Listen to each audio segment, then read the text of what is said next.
Assalamualaikum warahmatullahi wabarakatuh dan selamat siang. Selamat bergabung dalam pembelajaran video pendidikan kecakapan hidup atau life skill. Dan perkenalkan, saya Sam Arif, SPD MPD, pengawas Dinas Pendidikan Kabupaten Bone dan sekaligus trainer UNICEF Life Skill. Apa kabar anak-anakku semua? Kali ini kita akan belajar tentang bagaimana menentukan sasaran yang merupakan salah satu pertemuan dalam pembelajaran pendidikan kecakapan hidup atau life skill. Anak-anakku, sebelum kita mengikuti kegiatan selanjutnya, kami ingin mengajak dulu untuk relaksasi. Kita latihan relaksasi supaya materi ini kita bisa terima dengan baik. Yang pertama, relaksasi adalah kita mengatur napas. Ya, pertama silakan anakku tarik napas dalam-dalam. Saya contohkan. Lalu lepaskan. Nah, tolong dilakukan sebanyak 3 kali.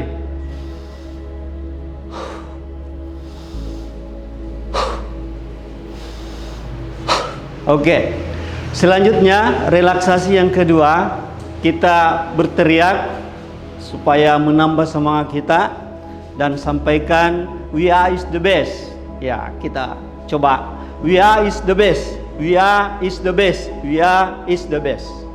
Oke, terima kasih anak-anakku yang saya hormati telah melakukannya. Baik, materi kita pada hari ini adalah menentukan sasaran dan tujuan.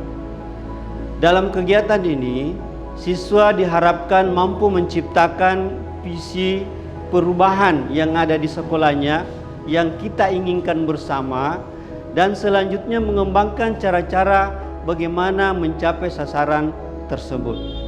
Ya, adapun kecakapan hidup yang dibutuhkan dalam kegiatan ini yang akan kita peroleh, yang pertama adalah bagaimana kita bisa bekerja sama. Yang kedua, kita akan menyelesaikan berbagai macam persoalan. Pengetahuan-pengetahuan yang bisa kita gali dalam kegiatan ini adalah yang pertama menentukan sasaran dan tujuan. Yang kedua, bagaimana kita bekerja dalam tim. Baik, anak-anakku yang saya muliakan dan saya banggakan, bahwa kegiatan pembelajaran PKH ini hasilnya kita harapkan setelah mengikuti tayangan video ini, anak-anakku bisa menciptakan visi perubahan yang mungkin kita bisa lakukan di sekolah. Kemudian kita akan menciptakan cara-cara terbaik, cara-cara efisien bagaimana merubah sekolah kita menjadi sekolah yang lebih baik lagi. Baik, anak-anakku yang saya hormati, bahwa kegiatan ini ada 2 macam. Yang pertama, kegiatan pertama itu kita akan berlatih mengurutkan hal-hal yang terpenting dan sampai yang tidak penting dalam hidup kita. Kami akan berikan sebuah kegiatan dan kami sampaikan, yaitu kegiatan tentang hilang di laut. Ya, bagaimana anak-anakku? Ada yang pernah hilang di laut? Ya, tentu kalau kita hilang di laut, apalagi tidak ada sarana yang bisa kita gunakan, tentu kita bisa-bisa akan mati tenggelam di laut. Nah, mungkin anak-anakku pernah mendengar cerita Mas Adeling, ya, yang mana Mas Adeling ini adalah seorang pemuda yang bertugas menjaga rakit di sebuah perbatasan laut. Kemudian karena ada ombak yang besar, menerpa rakit-rakitnya, sehingga tinggallah rakit-rakit yang kecil yang dia tumpangi. Selama 49 hari dia berada di tengah lautan, yang lautannya tidak kelihatan daratan. Ya, Adeline ini, ya alhamdulillah sempat hidup di tengah lautan dengan berbagai macam daya dan upayanya. Jadi Adeline ini hanya makan ikan mentah, kemudian minum air hujan yang kebetulan ada wadah yang bisa menampung air hujan dari langit. Itulah yang membuat dia hidup sampai datang pertolongan kepadanya. Nah, dalam mengarungi di laut ini tentu banyak suka dan dukanya. Anak-anakku, coba pikirkan, sekiranya kita yang berada di laut, kemudian fasilitas yang ada di kapal kita sangat terbatas. Ya, sangat terbatas. Ya, kita tentu akan melakukan dan memprioritaskan barang-barang apa yang perlu yang kita butuhkan di dalam kapal kita. Ya, misalnya nanti anak-anakku dalam kegiatan ini akan diharapkan mengurutkan benda-benda atau barang-barang yang penting yang harus kita gunakan. Disiapkan 14 barang. Ya, 14 barang nanti diurutkan yang mana penting dan sampai ke yang tidak penting. Ya, misalnya kompas. Ya, apakah kompas penting pada saat kita berada di tengah laut yang mana perahu yang kita tumpang itu tidak bermesin? Ya, tidak bermesin. Apakah kita mampu mendayung atau berenang sampai ke tepian yang walaupun ada kompas?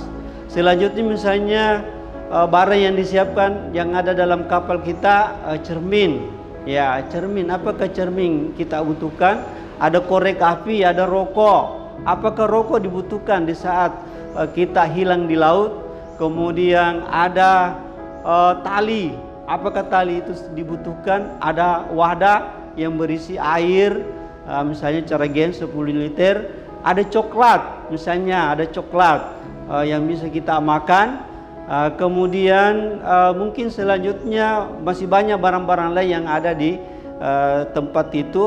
Pokoknya ada 14 barang. Ini anak-anakku diharapkan menentukan yang mana barang yang penting untuk kita ambil dan yang mana untuk kita buang, karena kapasitas perahu kita tidak mampu memuat semua barang-barang yang ada. Nah, dalam kegiatan ini anak-anakku, setiap kelompok nanti akan bekerja dan bekerja sama, saling menyampaikan pendapatnya, ya, yang mana yang penting dan yang mana tidak penting. Nanti setelah anak-anakku bekerja dalam kelompoknya, itu akan mempresentasikan hasil diskusinya, mengurutkan benda-benda yang 14 tadi itu. Kemudian nanti kami akan berikan kuncinya. Tentunya kuncinya adalah kunci berdasarkan pengalaman para pelaut ulung, bahwa ketika kita berada pada situasi hilang di laut, maka benda-benda yang kita sangat butuhkan adalah ini. Bagi yang mendekati jawaban kunci, nanti kita akan berikan reward atau penghargaan. Jika dalam kapal kita itu terdapat barang-barang seperti kompas, rokok, cermin, jerigen yang berisi 20 liter air, kemudian kotak yang berisi coklat, peta, tali sepanjang 15 kaki, kemudian ada senar pancing, kemudian ada kawat nyamuk, radio, dan kain terpal. Termasuk di dalam yang 14 itu ada pelampung, kemudian ada 10 liter bensin, kemudian sebotol rum. Nah, anak-anakku nanti diharapkan mengurutkan 14 barang-barang ini dari yang penting ke yang tidak penting. Bagaimana anak-anakku yang saya banggakan, masih semangat? Tetap semangat, insyaallah. Baik, untuk kegiatan selanjutnya atau kegiatan 2, kita akan membahas tentang Sungai Perubahan. Anak-anakku semua, setiap kelompok nanti kita akan bagikan 1 lembar kertas plano, di mana di dalam kertas plano itu diharapkan setiap anggota kelompok membuat sungai yang melintang, digambar melintang di tengah-tengah kertas plano tersebut. Ya, di bagian bawah kertas plano itu ditulis masa kini. dan di seberang sungai atau di bagian atasnya itu kita tuliskan masa depan. Setiap anggota kelompok diharapkan berkontribusi dan bekerja sama menuliskan semua hal-hal yang terjadi, persoalan-persoalan yang terjadi di sekolah di masa kini. Jadi di bagian bawah itu di bagian masa kini anak-anakku diharapkan menuliskan semua persoalan-persoalan yang terjadi di sekolahnya. Sebagai contoh misalnya siswa banyak yang merokok.